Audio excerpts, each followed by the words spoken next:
वक्रतुंड महाकाय सूर्यकोटि समप्रभ निर्विघ्नं कुरु मे देव सर्वकार्येषु सर्वदा सर्वकार्येषु सर्वदा।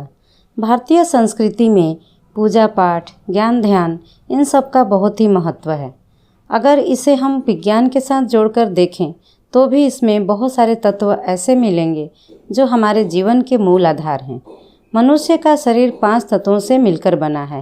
क्षिति जल पावक गगन समीरा पंच रचित यह मनुज शरीरा।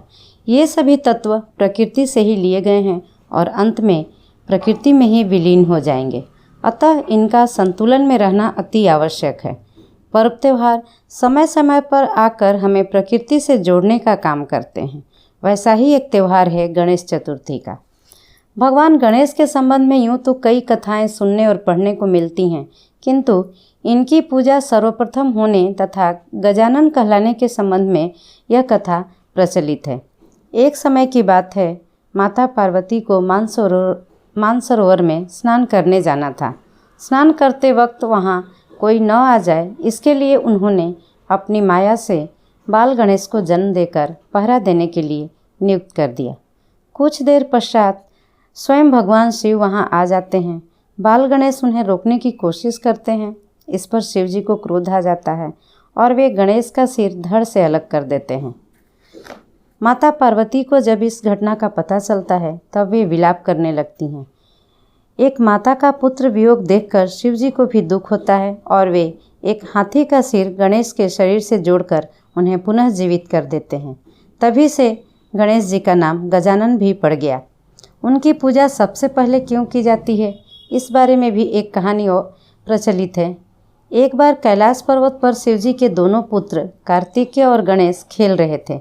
उसी समय शिव पार्वती को देवताओं द्वारा दिया गया एक अद्भुत मोदक प्राप्त हुआ। दोनों भाई उस मोदक को लेना चाहते थे। तब माता पार्वती ने कहा, जो पृथ्वी की परिक्रमा सबसे पहले करके आएगा मोदक उसी को दिया जाएगा। कार्तिकेय अपनी सवारी मोर पर बैठकर निकल पड़े पृथ्वी की परिक्रमा करने।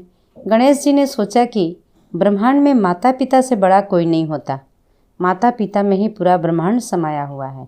ऐसा विचार कर वे अपने माता पिता की परिक्रमा कर उन्हें सादर प्रणाम किया और अपने यथावत स्थान पर जाकर विराजमान हो गए।